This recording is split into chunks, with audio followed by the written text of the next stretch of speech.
নমস্কার বন্ধুরা, আবারও একটা নতুন রেসিপিতে আপনাদের সবাইকে স্বাগত জানাই। আমার আজকের রেসিপি মচমুচে মুগ ডালের বড়া। খেতে কিন্তু ভীষণ ভালো লাগে বন্ধুরা, চায়ের সঙ্গেও খেতে কিন্তু অসাধারণ লাগে। আপনারা চাইলে কিন্তু ডাল ভাতের সঙ্গেও খেতে পারেন, ভীষণ ভালো লাগবে। এখানে নিয়েছি 1 বাটি মুগ ডাল। 2 ঘন্টা আগে আমি জলে ভিজিয়ে রেখেছিলাম, তারপরে কিন্তু ভালো করে ধুয়ে নিলাম। এখান থেকে আমি 3 চামচ মুগ ডাল তুলে নিয়েছি।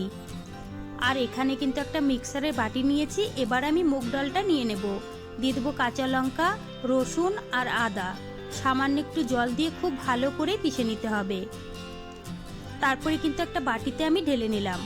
বন্ধুরা, বাকি মুগ ডালটাও কিন্তু আমি এবার দিয়ে দেব।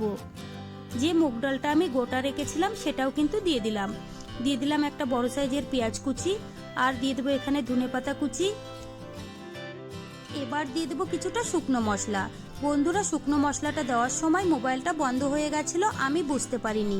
এখানে দিয়েছি আমি পরিমাণ মতো লবণ, সামান্য একটু কাশ্মীরি লঙ্কার গুঁড়ো, সামান্য একটু গোটা জিরে, আর দিয়েছি ধনের গুঁড়ো, সামান্য একটু গরম মশলার গুঁড়ো। তারপরে কিন্তু ভালো করে মেখে নিয়েছি। এবার আমি বড়াগুলো ভেজে নেব।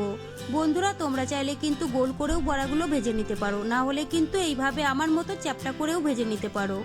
কড়াইয়ে আমি তেল গরম হতে বসিয়ে দিয়েছি। এবার আমি বড়াগুলো ভেজে নেব।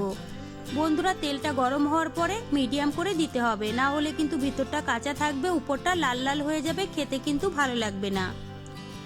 1 থেকে 1.5 মিনিট আমি এইভাবেই রেখে দিয়েছি। এবার আমি উল্টিয়ে পাল্টিয়ে ভেজে নেব। বন্ধুরা, একটু সময় নিয়েই বড়াগুলো ভেজে নিতে হবে, তাহলে কিন্তু খেতে ভীষণ ভালো লাগবে আর খুবই মচমুচে হবে। একটু সময় নিয়ে খুব সুন্দর করে ভেজে নিয়েছি। দেখুন বন্ধুরা, কালারটা কত সুন্দর হয়েছে। এবার আমি তুলে নেব। আর বাকি বড়াগুলো কিন্তু একই রকম ভাবে ভেজে নিতে হবে।